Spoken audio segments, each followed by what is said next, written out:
हरे कृष्णा। आइए आज हम सब श्रीमद् भगवत गीता के 11वें अध्याय के 44वें और 45वें श्लोक पर चर्चा करेंगे।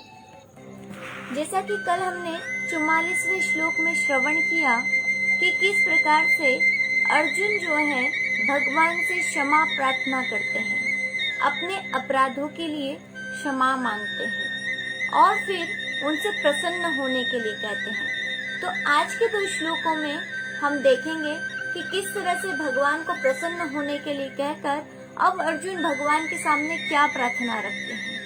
अब तक हमने देखा कि उन्होंने विश्व रूप दर्शन की प्रार्थना की थी, लेकिन आज फिर से वो एक प्रार्थना भगवान के समक्ष रखने वाला है। जैसा कि हम जानते हैं कि एक मित्र के समक्ष हमेशा कोई न कोई बात कहता ही रहता है, कोई न कोई कार्य देता ही रहता है ना। उसी प्रकार से यहाँ पर अर्जुन भी भगवान से एक भक्त होने के नाते प्रार्थना करता ही रहता है और जब भगवान से प्रसन्न होने के लिए कह रहा है, साथ ही साथ एक प्रार्थना और करता है। तो आज हम देखते हैं कि वो प्रार्थना क्या है, अब अर्जुन को क्या चाहिए।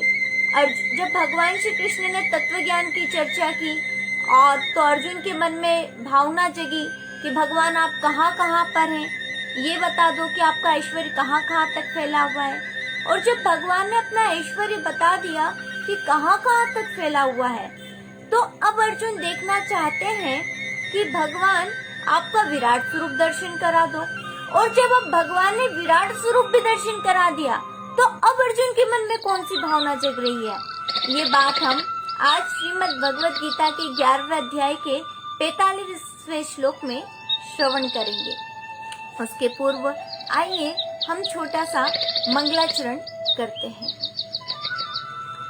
ओम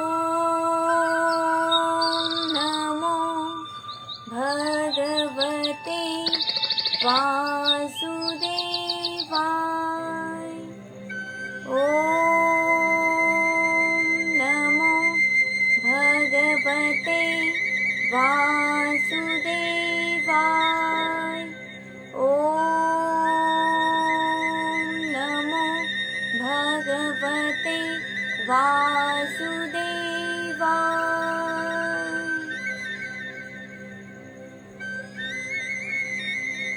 11वें अध्याय का 45वां श्लोक, जिसमें अर्जुन भगवान से प्रसन्न होने के लिए कह रहे हैं और एक प्रार्थना भी कर रहे हैं। तो आइए श्रवण करते हैं। अदृष्टपूर्वं हसितोऽस्मि दृष्टा,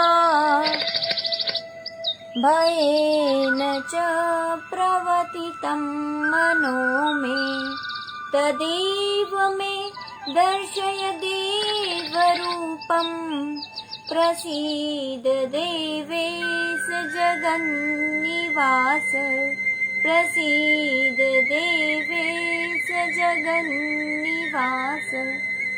अदृष्ट पूर्वम हसितोस्मि दृष्टा। अर्जुन ने कहा अदृष्ट पूर्वम। अदृष्ट का तात्पर्य है कि पहले न देखा हुआ। अदृष्ट यानी कि जो पहले किसी के द्वारा देखा न गया हो, इसलिए अर्जुन कह रहे हैं अदृष्ट पूर्वम प्रवर्तितम महात्मन। अदृष्ट पूर्वम हसितोस्मि दृष्टा है प्रभु, मेरे द्वारा यह रूप कभी देखा नहीं गया, इसलिए इस रूप को देख करके मेरे मन में बड़ा हर्षित हो रहा हूँ। हसितोस्मि दृष्टा, मेरे मन में बड़ी हर्षित हो रहा है, मेरा मन बड़ा हर्षित हो रहा है, बड़ा पुलकित हो रहा है। क्यों पुलकित हो रहा है? क्योंकि हसितोस्मि दृष्टा, क्योंकि भगवान ने अर्जुन को विराट स्वरूप दिखलाया। भगवान ने अपने भक्त को इस लायक समझा, ऐसा प्रेम प्रदान किया कि जब अर्जुन ने प्रार्थना की कि प्रभु जो आपने ऐश्वर्य का विभूति योग, हम सब जानते हैं कि भगवान श्री कृष्ण ने 10वें अध्याय में जिसको विभूति योग कहा जाता है, उसमें ऐश्वर्यमय रूप दिखलाया था, ऐश्वर्यमय रूप का वर्णन किया था। और फिर 11वें अध्याय में उसी ऐश्वर्यमय रूप को देखने के लिए अर्जुन प्रार्थना कर रहे थे। तो हम सब ने देखा कि जब भगवान से अर्जुन ने प्रार्थना की तो भगवान ने वो रूप दिखा भी दिया, जो कि ऋषियों के द्वारा, मनीषियों के द्वारा, देवताओं के द्वारा भी देखा जाना शक्य नहीं है। उस विराट रूप का दर्शन कोई भी नहीं कर सकता बिना भगवान की कृपा से। इसलिए भगवान की कृपा का अनुभव करते हुए अर्जुन अत्यंत हर्षित हो रहे हैं कि भगवान ने मुझ दीनहीन पर इतनी कृपा कर दी कि अपना वो विराट स्वरूप मुझे दर्शन करा दिया। मैं उसके लायक नहीं था, मैं उसके काबिल नहीं हूँ, लेकिन फिर भी भगवान ने मुझे दिव्य चक्षु प्रदान किए, क्योंकि इन चर्म चक्षुओं से तो भगवान के उस दिव्य रूप का दर्शन करना असंभव है, देख पाना असंभव है। मैं उसके लायक नहीं था, लेकिन भगवान ने अपनी कृपा से मुझे दिव्य चक्षु प्रदान किए और फिर मुझे वो दिव्य रूप दिखा दिया। ये भगवान के भक्त की पहचान है। ये भगवान के भक्त की पहचान है कि वो हमेशा ही भगवान का धन्यवाद किया करता है। दो तरह के लोग इस संसार में देखने को आप सबको भी मिलते होंगे और हम सब देखते हैं। एक तो वो लोग होते हैं जो बात बात में भगवान से ये कहा करते हैं कि हे भगवान मुझे तो ये नहीं दिया, हे भगवान आपने मुझे ये नहीं दिया, हे भगवान आपने पानी नहीं गिराया, हे भगवान आपने असमय ये किया, हे भगवान आपने मुझे शारीरिक कष्ट दिया, हे भगवान मेरा तो बेटा ऐसा दिया। और कुछ लोग ऐसे होते हैं चाहे उनके जीवन में कुछ ना हो, लेकिन वो सदैव ही किया करते हैं कि मेरे ऊपर तो गोविंद की बड़ी कृपा है, मेरे ऊपर तो भगवान की बड़ी कृपा है। अब जिसके पास में जो कुछ है, लेकिन वो ये नहीं देखता कि कितना है, लेकिन जो नहीं है उसी को बार बार कहा करता है, तो भगवान सोचते हैं कि इसको इतना दिया तो भी क्या फायदा, रोता तो वो उसी को है जो नहीं है। दो चीजें हैं, या तो आपके जीवन में जो है उसको देख करके, उसको सदुपयोग करके आप अपने जीवन में जीना सीख लो, या फिर जो आपके पास में नहीं है उसी चीज के लिए आप सदैव रोते रहो कि मेरे पास तो वो नहीं है, पड़ोसी के पास में तो इतनी बड़ी बिल्डिंग है। मुझे एक बात याद आ रही है यहाँ पर कि कई बार कई लोग केवल इसी चीज को लेकर के रोते रहते हैं कि मेरे पास ये वस्तु नहीं है, मेरे पास ये वस्तु नहीं है, लेकिन उसके पास है। ये दुख का कारण है। लेकिन भगवान के भक्त की पहचान ये है कि वो सदैव ही प्रसन्न रहता है ये देख करके कि भगवान ने अन्य लोगों से मुझे कितना ज्यादा दिया है। और जब वो बार बार इस कृपा का अनुभव करता रहता है कि भगवान ने मुझे इतना कुछ दिया है, तो भगवान वास्तव में भी उसे बहुत कुछ प्रदान करते हैं। एक बार एक गुरुजी हैं कथा सुना रहे थे, तो वो शिव पुराण की कथा कह रहे थे।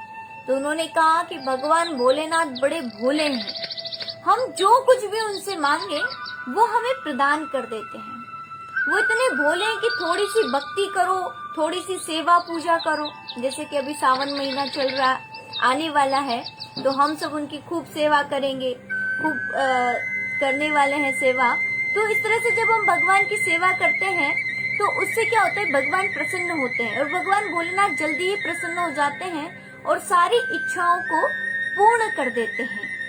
तो महाराज जी ने ये कहा होगा, तो जैसे ही उस व्यक्ति ने सुना इस बात को, भगवान भोलेनाथ की सेवा करना शुरू कर दिया और फिर कहता है कि मुझे तो, मैं इतने दिनों से भगवान भोलेनाथ की सेवा कर रहा हूँ, मुझे कुछ मिला नहीं। महाराज जी ने उससे पूछा मांगा क्या था, तो वो कहता था कि मैंने मांगा था कि पड़ोसी का ये घर गिर जाए, या फिर पड़ोसी के लिए मैंने कुछ बद्दुआएं मांगी थी कि ऐसा हो जाए। भगवान शिव का नाम ही कल्याण करने वाला है। शिव का मतलब ही होता है कल्याण, कल्याण करने वाले। तो जब भगवान शिव कल्याण करने वाले हैं तो किसी का बुरा कैसे कर सकते हैं, किसी का बुरा क्यों करेंगे। आप अगर चाहते हो अपने जीवन में तो सदैव खुद का और दूसरों का भला चाहो, क्योंकि अगर आप किसी का बुरा चाहेंगे तो किसी का बुरा हो न हो, लेकिन आपका बुरा जरूर होगा। क्यों होगा? क्योंकि हमने अपने समय को नष्ट किया है, हमने बुरे विचारों को हमारे मन में स्थान दिया है, और जो हमारे मन में होगा वो हमारे विचारों में होगा, और जो हमारे विचारों में होगा वही हमारे कर्मों में आएगा। इसलिए मन से सदैव अच्छे विचार लेकर के आओ, और वही विचार आपके चरित्र पर आएंगे, और वही जो मन में विचार होंगे वही आपके कर्म में होंगे, और जो आप कर्म में करेंगे वैसा ही आपका भाग्य बनता चला जाएगा। इसलिए भगवान के भक्त सदैव ही भगवान की कृपा का अनुभव करते हुए हर्षित होते रहते हैं, प्रसन्न होते रहते हैं कि भगवान ने मुझ पर कृपा करके इतना अच्छा मुझे बनाया है, इतना सब कुछ मुझे प्रदान किया है। आज आप सब देख सकते हैं कि भगवान ने हमें भारतवर्ष में जन्म दिया। सबसे बड़ी कृपा की भगवान ने कि हमें भारतवर्ष में जन्म दिया। भगवान ने हमें कृपा की कि हम श्रीमद् भगवद गीता, श्रीमद् भागवत जैसे भगवान की भक्ति कर सकते हैं, इन देवी ग्रंथों का श्रवण कर सकते हैं। तो ऐसी कृपा की प्रभु ने हमारे ऊपर, तो हमें भगवान का सदैव ही धन्यवाद करता रहना चाहिए। आपके जीवन में दुख हो तब भी कहो कि हाँ मैं तो सुखी हूँ।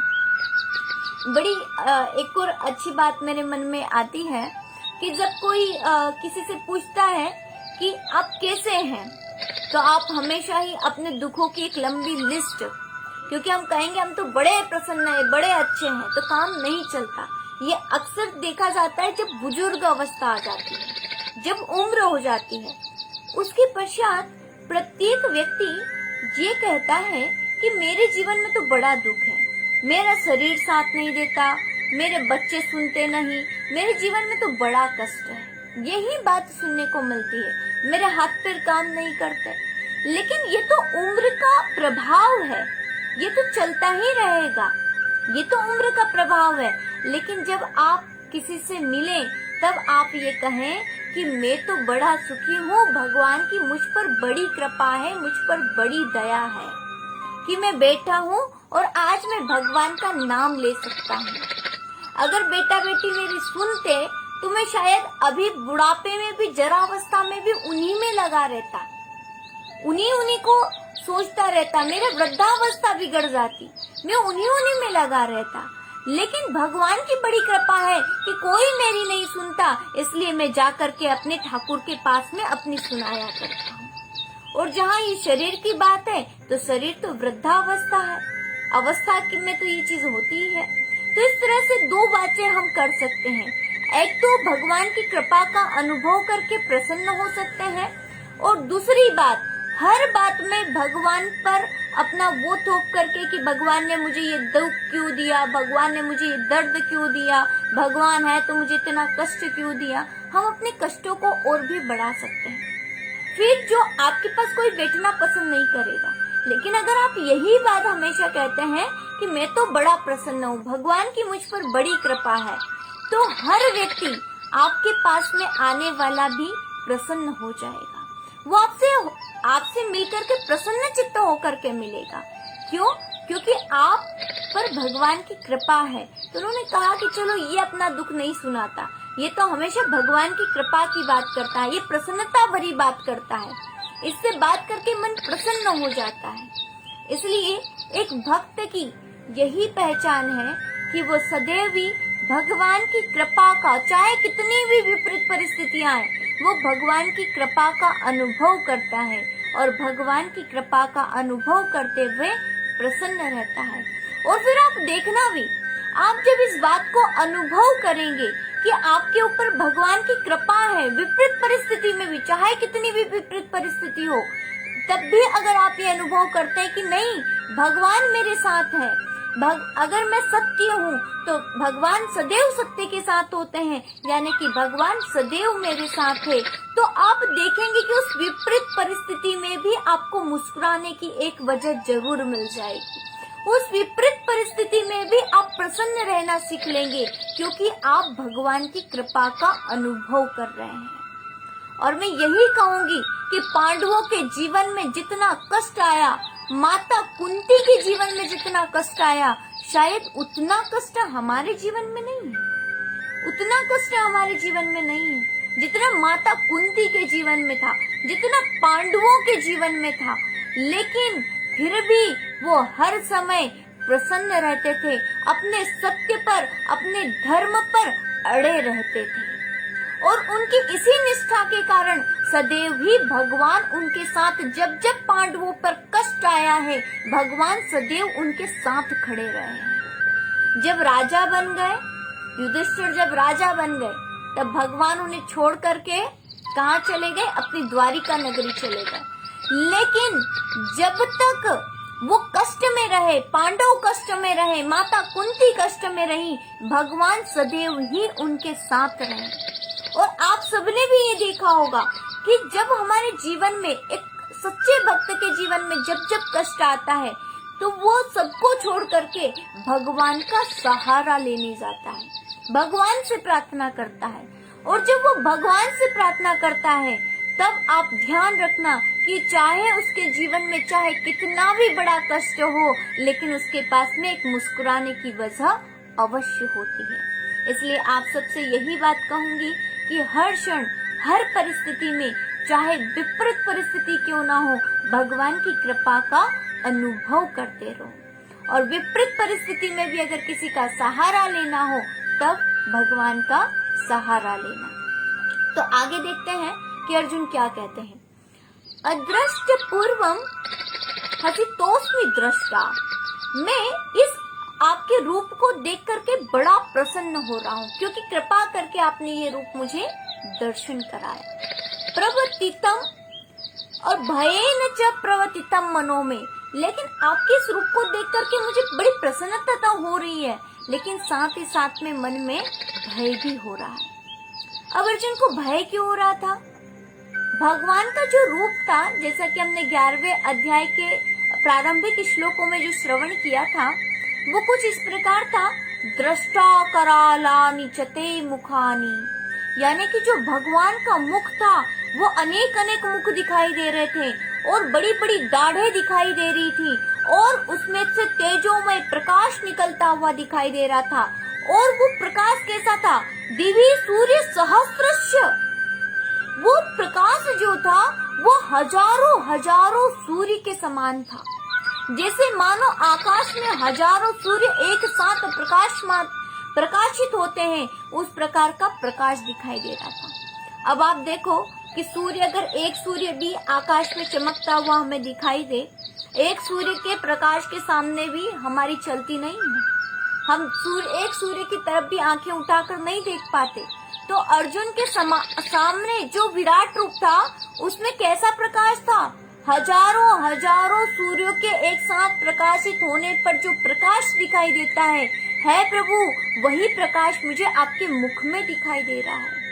और दृष्टा करालानि चते मुखानी, और आपकी बड़ी बड़ी दाढ़ें दिखाई दे रहे हैं। आपका विकराल रूप मुख, अनेक अनेक मुख, अनेक अनेक पेट दिखाई दे रहे हैं, अनेक उदर दिखाई दे रहे हैं, और अनेक ही जंघाएं दिखाई दे रही हैं। ऐसा भयानक रूप जिसमें अनंत अनंत ब्रह्मांड रोम रोम में घूमते हुए दिखाई दे रहे हैं, अनेकों पृथ्वियां दिखाई दे रही है। ऐसा भयानक जब रूप देखा तो हर कोई डर जाएगा। तो अर्जुन ने भी यही कहा, भयेन च प्रवर्तितम मनो में, हे प्रभु साथ ही साथ मुझे भय भी हो रहा है। आपने मुझ पर कृपा करके ये रूप दिखाया, ये तो बड़े हर्ष की बात है, आपने कृपा की, बड़ी अच्छी बात है, लेकिन मेरे मन में भय भी हो रहा है इस विकराल रूप को देख करके। फिर क्या कहते हैं? अब क्या चाहिए? अगर भयभीत भी हो रहे हैं तो क्या करना चाहिए अब? तो अब अर्जुन कह रहे हैं, तदेव में दर्शय देव रूप प्रसीद देवेश जगन निवास। है प्रभु, आप मुझ पर प्रसन्न हो जाइए। यहाँ पर प्रसीद शब्द जो प्रयोग किया है, वो किया है प्रसन्न होने के लिए, कि है प्रभु आप मुझ पर प्रसन्न हो जाइए। और क्या कीजिए प्रसन्न होकर? तदेव में दर्शय देव रूपम, मुझे आपका वो देवता वाला रूप दिखाइए। तदेव में, तदेव मतलब वो वाला कौन सा? दर्शय देव रूपम, वो वाला देव रूप दिखाइए। अब वो वाला कौन सा? तो जैसे कि 11वें अध्याय के, इसी अध्याय के प्रारंभिक श्लोकों में भगवान ने जब विराट रूप दिखाया था तो विराट रूप में अर्जुन ने एक चीज और भी देखी थी, और वो देखी थी क्या? ब्रह्मांडमीशम कमलासनस्थ, जिसका मतलब है ब्रह्मा जी कमल पर बैठे हुए थे और सभी देवता भगवान की स्तुति कर रहे थे। अब जब भगवान ब्रह्मा जी को एक कमल के आसन पर विराजित देखा तो क्या भी देखा होगा? नाभि भी देखी, और फिर क्या भी देखा? किरीटिनम गदिनम चक्रहस्तम, आपके हाथों में मैंने किरीट आपके सिर पर मुकुट देखा, तेजोमय मुकुट देखा था, और हाथ में गदा देखा, चक्र देखा। ये वाला जो स्वरूप मैंने आपका देखा था, जो दिव्य स्वरूप है, उस दिव्य स्वरूप को मैं देखना चाहता हूँ। दर्शय देव रूपम, मैं आपका देव रूप देखना चाहता हूँ, और वही देव रूप जो कि मैंने उस विराट स्वरूप के अंदर देखा था, जिसे हम सब विष्णु रूप कहते हैं, जिसमें आप शेष सैया पर हजारों हजारों नागों वाले शेष की सैया पर शयन कर रहे थे। वो किरीट वाला, वो ऐसा तेजोमय मुकुट रूप वाला जिसमें चक्र और पद्म धारण किए हुए आप दिखाई दे रहे हैं, वही रूप आप मुझे दर्शन कराइए। यही अर्जुन प्रार्थना करते हैं।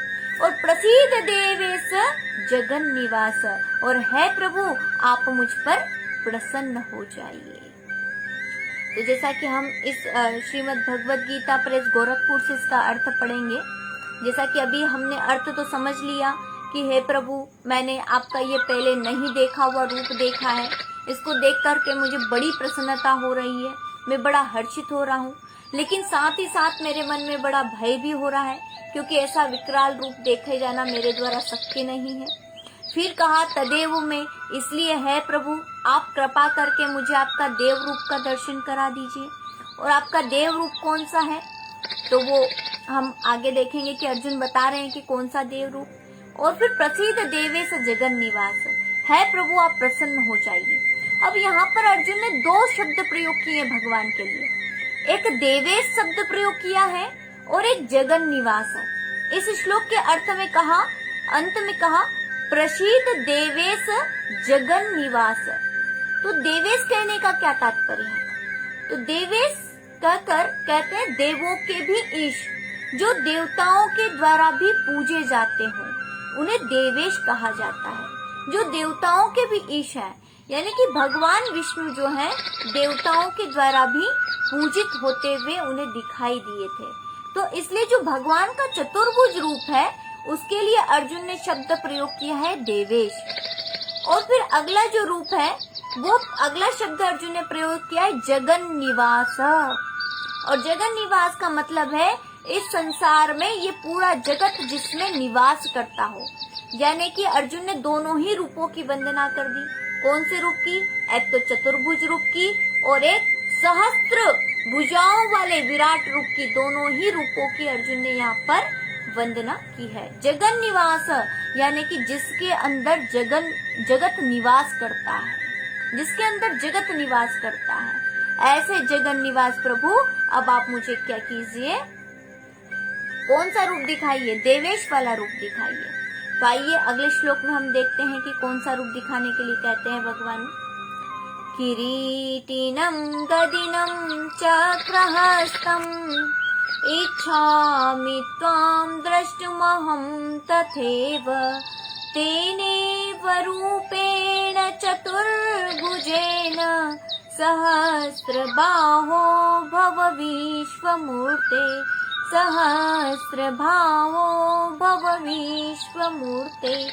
किरीटिनम गदिनम चक्रहस्तम। किरीट का मतलब होता है जिसका सूर्य के समान तेजोमय मुकुट हो। जो मुकुट या जिसका सर का जो तेज हो वो सूर्य के समान तेजोमय हो, उसे कहा जाता है किरीट। तो अर्जुन यहाँ पर कहते किरीटिनम गदिनम, और किरीट यानी कि तेजोमय प्रकाश वाला, गदिनम यानी कि हाथ में गदा लिए हुए, और चक्र हस्तम और हाथ में चक्र लिए हुए। हस्तम इच्छामि त्वां द्रष्टुमहं तथैव, मेरा उस रूप का दर्शन करने का मन है, आपका चतुर्भुज रूप दर्शन करने का मन है। और तेनेव रूपेण चतुर्भुजेन सहस्त्र भावो भव विश्व मूर्ते, इसलिए हे विश्व रूप, हे सहस्त्र भावो, आप उसी चतुर्भुज रूप से प्रकट हो जाइए। तेनेव रूपेण चतुर्भुजेन, इसलिए हे भगवान, आप अपने उसी चतुर्भुज रूप में प्रकट हो जाइए। और सहस्त्र भावो भव विश्व मूर्ते, हे विश्व मूर्ति, एक भक्त के अंदर बहुत बड़ा भाव ये होता है कि वो संपूर्ण विश्व में भगवान का दर्शन करता है, संपूर्ण विश्व में। तो विश्व मूर्ते यानी कि इस विश्व में आपके अलावा कुछ है ही नहीं, है विश्व मूर्ते। अर्जुन ने यहाँ पर फिर 2 संबोधन भगवान को दिया है, एक तो सहस्त्र बाहो 45वें श्लोक में, सहस्त्र भावो और भव विश्व मूर्ते। तो सहस्त्र भावों का तो तात्पर्य है कि है हजारों भुजाओं वाले, क्योंकि भगवान का जो विराट रूप है उसमें अर्जुन ने हजारों भुजाएं धारण कर रखी हैं। और उन हजारों भुजाओं वाले को अर्जुन कह रहे हैं, है सहस्त्र बाहो, है विश्व मूर्ते, अब आप प्रसन्न हो जाइए और आप उसी चतुर्भुज रूप में प्रकट हो जाइए। अब अर्जुन ने तो अपनी प्रार्थना रख दी। पहले तो अर्जुन ने ये कहा कि भगवान आप मुझे इस अध्यात्म को बताओ कि अध्यात्म क्या होता है। 8वें अध्याय की बात कर रहे हैं।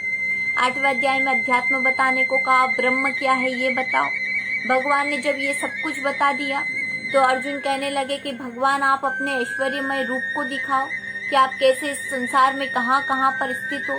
तो भगवान ने ये भी बताया 10वें अध्याय में कि मैं कहाँ कहाँ पर स्थित हूँ, किस तरह से स्थित हूँ। फिर 11वें अध्याय में कहा कि प्रभु आपको उस रूप में प्रैक्टिकल रूप से दिखाओ। तो भगवान ने उसे प्रैक्टिकल रूप से यानी कि विश्व रूप धारण करके दिखा दिया। अब अर्जुन कहते हैं कि प्रभु अब आपका देव रूप दिखाओ, अब आपका वो रूप दिखा दो जो कि चतुर्भुज रूप है, जिसका दर्शन करने के लिए देवता गण भी लालायित रहते हैं। वो दिव्य रूप आप मुझे कृपा करके दर्शन करा दीजिए, प्रसन्न होइए और मुझे आपका चतुर्भुज रूप दर्शन कराइए। तो अब देखते हैं कि भगवान अर्जुन की इस इच्छा को, इस अभिलाषा को पूरी करते हैं कि नहीं करते हैं। क्योंकि आज तक तो हमने यही देखा है कि भगवान अपने भक्त की सभी मनोकामनाओं को पूर्ण करते हैं, लेकिन आज हम सब देखेंगे, कल श्रवण करेंगे कि भगवान अर्जुन जो भगवान के सामने ये इच्छा रख रहा है, उस इच्छा को भगवान पूरा करते हैं या नहीं करते हैं। तो आइए आज हम सब यहीं पर विराम देते हैं। आगे का कल हम सब श्रवण करेंगे कि अर्जुन की इस अभिलाषा को भगवान किस तरह से पूरा करते हैं, भगवान अपने उस चतुर्भुज रूप को अर्जुन को दिखाते हैं कि नहीं दिखाते हैं। इस बात की चर्चा आगे के श्लोकों में हम सब कल करेंगे। इसी के साथ आप सभी को हरे कृष्णा। बोली ग्रंथराज श्रीमद् भगवद गीता की जय। कृष्ण कन्हैया लाल की जय। सद्गुरुदेव भगवान की। आप सभी भक्त वृंदों का बहुत बहुत अभिनंदन, स्वागत और धन्यवाद श्रीमद् भगवद गीता के इस दिव्य उपदेशामृत को श्रवण करने के लिए। हरे कृष्णा। एक बार हम सब हरे कृष्ण महामंत्र का जाप करेंगे अपने अपने स्थान से, ताकि इस दिव्य उपदेशामृत को हम अपने जीवन में भी ग्रहण कर सकें। शास्त्रों का वास्तव में पढ़ने का एक ही लक्ष्य होता है, और वो लक्ष्य होता है कि हम इन दिव्य उपदेशों को, जिन उपदेशों को हम पढ़ रहे हैं, उन्हें हम जीवन में धारण कर सकें। तो आइए सब मिल करके हरे कृष्ण महामंत्र का जाप करते हैं। हरे कृष्ण कृष्ण कृष्ण हरे हरे, हरे राम राम राम हरे हरे, हरे कृष्ण कृष्ण कृष्ण हरे हरे, हरे राम राम राम हरे हरे, हरे कृष्ण कृष्ण कृष्ण हरे हरे, हरे राम राम राम हरे हरे, हरे कृष्णा।